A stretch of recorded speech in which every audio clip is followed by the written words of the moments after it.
बताते हैं, समझिए। आबकारी विभाग से शराब घोटाले का पूरा खुलासा आज टेबल कर दी गई रिपोर्ट। इसके अलावा पीडब्ल्यूडी विभाग के जरिए शीश महल का जो इतना बड़ा खेल खेला गया उसको लेकर अभी हम एक्सक्लूसिव जानकारी आपको देंगे सीएजी रिपोर्ट की, लेकिन वो रिपोर्ट अभी टेबल नहीं की गई, उसका इंतजार है।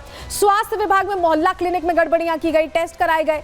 शिक्षा में क्लासरूम घोटाला किया गया है, उसको लेकर भी अब जानकारियां जुटाई जाएंगी। इसके अलावा जल सिंचाई विभाग में यमुना सफाई को लेकर कितने पैसे दिए गए और वाकई कितनी सफाई हुई, सफाई तो खैर कितनी हुई हमने देखा, चुनावी मुद्दा बन गया था यमुना सफाई, तो ऐसे में उसकी भी कैग रिपोर्ट पेश होगी। वहीं ट्रांसपोर्ट में भी घोटाला किया गया है, परिवहन विभाग में डीटीसी का पूरा घाटा घोटाला वो कैसे हुआ ये भी समझने की कोशिश की जाएगी कैग रिपोर्ट के जरिए। यानी ये जो कैग रिपोर्ट धड़ाधड़ आने वाली हैं वो आम आदमी पार्टी के लिए विपक्ष के तौर पर भी जवाब देने में मुश्किल यहां खड़ी करने वाली, क्योंकि उनके पास इसका जवाब नहीं होगा कि इतने बड़े बड़े घोटाले हुए कैसे। और इसी को लेकर अरविंदर सिंह लवली कह रहे हैं कि ये जो घोटाले इनकी सच्चाई अब निकलकर सामने आने वाली है। सुनिए जरा।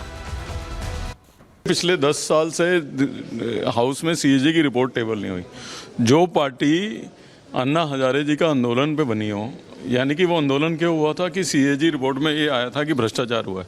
जो पार्टी बनी सीएजी के लिए हो वो 10 साल से सीएजी की रिपोर्ट टेबल नहीं कर रही थी। अब सीएजी की रिपोर्ट टेबल हो गई है निश्चित तौर पे। हालांकि अभी फर्स्ट पार्ट हुआ है इसका, अध्यक्ष जी ने बताया कि भी बहुत सारे पार्ट आने बाकी हैं, तो निश्चित रूप से इनका जो करप्शन है वो एक्सपोज होगा। और इसी रिपोर्ट के डर में बाबा साहब की फोटो के पीछे छुपने की कोशिश कर रहे हैं। 2000 करोड़ से ज़्यादा का रेवेन्यू लॉस है और उसको छुपाने की कोशिश पूरी पिछली सरकार कर रही है। क्या कहेंगे आप?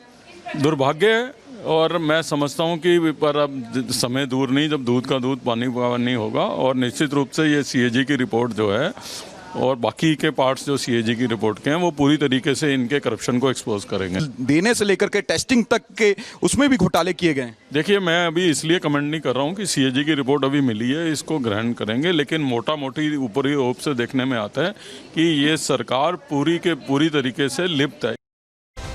तो सुन रहे हैं आप, अरविंदर सिंह लवली ये कह रहे हैं कि ये पूरी तरह से घोटाले में लिप्त रहे हैं और एक एक खुलासा, एक एक कैग रिपोर्ट सच्चाई सामने ला के रख देगी। जनता के सामने शीशे की तरह सब साफ हो जाएगा कि इन्होंने किस तरह से सरकार संभाली, सत्ता संभाली, बड़ी बड़ी बातें कट्टर ईमानदारी की। शीश महल को लेकर अभी टेबल नहीं की गई है रिपोर्ट, लेकिन रिपब्लिक भारत के पास एक्सक्लूसिव कॉपी है। और क्या खुलासे हो रहे हैं शीश महल को लेकर, बहुत हैरान करने वाले खुलासे, जानकारी आपके सामने रख रहे हैं, आपको बताते हैं चलिए कैसे ये खुलासे हुए। शीश महल से जुड़ी सीएजी रिपोर्ट भी पेश होने वाली है, हालांकि अभी कब होगी इसका इंतजार है। एस्टिमेट से 342%, 100% नहीं, 200% नहीं, 300% नहीं, 342% ज्यादा खर्चे में ये सीएम का बंगला बना। बंगले के रेनोवेशन पर 33.66 करोड़ रुपए खर्च किए गए हैं और रेनोवेशन के खर्च को उचित ठहराने के लिए पूरा खेल खेला गया। क्योंकि आप सोचिए, अगर 342% पैसा लग रहा है जो एस्टिमेट था उससे, तो कितनी उसमें चेंजेस की गई होंगी कि इतना पैसा खर्च हुआ है। पीडब्ल्यूडी ने 1 वर्ष पुरानी दरों को अपनाया। पहले 4 कॉन्ट्रैक्टर्स का चयन मनमाने ढंग से किया गया, उन्हें जिसको फायदा पहुंचाना था उस लिहाज से चयन हुआ।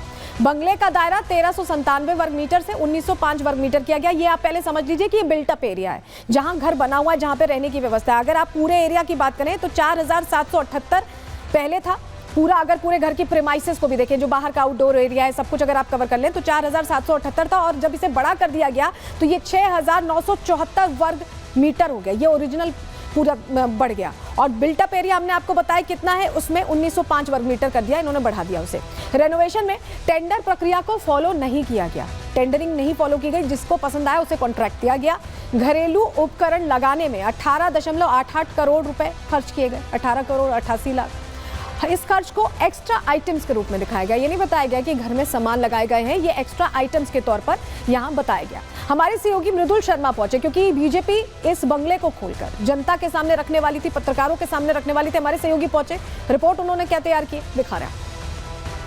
इस काले गेट के अंदर ही वो शीश महल है जिसमें करोड़ों रुपए लगाए गए और वो पैसा किसका है ये आज दिल्ली की जनता सवाल पूछ रही है। लेकिन सबसे बड़ी और अहम बात आज मैं आपको बताने वाला हूं, जो रिपोर्ट में पढ़ पा रहा हूं, उस रिपोर्ट में कई सारे खुलासे हुए हैं। वो ये बताती है कि एक तरह से अनियमितताएं की गई हैं खर्चों में। खर्चे कैसे किए गए? करोड़ों रुपए के टाइल लगा दिए, करोड़ों रुपए के पर्दे लगा दिए, और वही आज सवाल उठाए जा रहे हैं कि आखिर आम आदमी पार्टी सरकार में ऐसे कैसे नियमों को ताक पर रखा गया है। मैं अपने सहयोगी कैमरामैन निशान से कहूंगा कि वो तस्वीरें दिखाने की कोशिश करें। ये अंदर की तस्वीरें हैं दर्शकों, हम आपको दिखा रहे हैं, किसी को अभी जाने की इजाजत नहीं है। और बीजेपी की तरफ से लगातार कहा जा रहा है कि वो एक एक करके खुलासा करेंगे। जो एक एक ऑडिट रिपोर्ट है हर घोटाले की, वो पटल पर रखी जाएगी और उसके बाद दूध का दूध पानी का पानी हो जाएगा। लेकिन आज बहुत सारे सवाल दिल्ली की जनता पूछ रही है कि आखिर करोड़ों रुपए क्यों इस शीश महल में लगाए गए। तो करोड़ों रुपए पानी की तरह बहा दिए गए शीश महल पर, और अब बीजेपी ये कह रही कि इसे म्यूजियम बनाएंगे, इसमें मुख्यमंत्री नहीं रहने वाली है। जिस तरह से पैसे खर्च किए गए हैं वो दिखाया जाएगा जनता को, पत्रकारों को भी। तो वो जब तस्वीर सामने आएगी वो तस्वीर हम आपको दिखाएंगे। लेकिन डीटीसी घोटाला भी एक है, उसको लेकर भी मुश्किलों का सामना आम आदमी पार्टी को करना पड़ेगा, सवालों का जवाब देना पड़ेगा। कैसे हेरफेर की जिस बस से आप आते जाते हैं, चलिए आपको बताते हैं, जानकारी आपके सामने रख रहे हैं। दरअसल सीएजी रिपोर्ट में डीटीसी के घाटे का भी जिक्र किया गया है। 14 रिपोर्ट्स में से डीटीसी की रिपोर्ट भी तैयार है, यानी ये भी मुश्किल बढ़ाएगी। 2015-16 में डीटीसी का घाटा 25,300 करोड़ रुपए था और 2021-22 में घाटा बढ़कर 60,750 करोड़ रुपए हो गया। कितने गुना ये घाटा बढ़ा, आप समझिए। रिपोर्ट में घाटे की कई वजह बताई गई हैं। क्या क्या वजह हैं?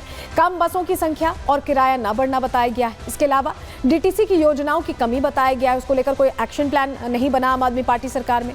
दिल्ली सरकार की अनदेखी सबसे बड़ी वजह है, क्योंकि इस पर ध्यान ही नहीं दिया गया। डीटीसी की 45% जो बसें थी वो पुरानी हो चुकी थी और उनको वैसे ही इस्तेमाल किया जा रहा था, घाटे में चलाई जा रही थी। इसके और किसी का ध्यान नहीं था। परिवहन विभाग संभाल रहे जो मंत्री थे उनका ध्यान भी नहीं था। और इस बीच देखिए, ये सब जो टेंशन है आम आदमी पार्टी के लिए, उससे बचने के लिए आम आदमी पार्टी ने नई रणनीति अपनाई। पहले आपको सदन की तस्वीर दिखा रहे हैं, देखिए। आम आदमी पार्टी ने उपराज्यपाल के संबोधन के दौरान लगातार हंगामा शुरू कर दिया, और हंगामा ऐसा शुरू किया कि उन्हें बोलने ही नहीं दिया।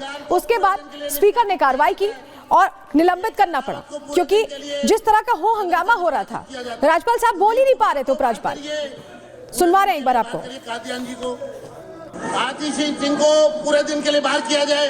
नियमितीकरण एवं किफायती आवास। सुरेंद्र सिंह को अपने आप में ही पूरे दिन के लिए निष्कासित किया जाता है।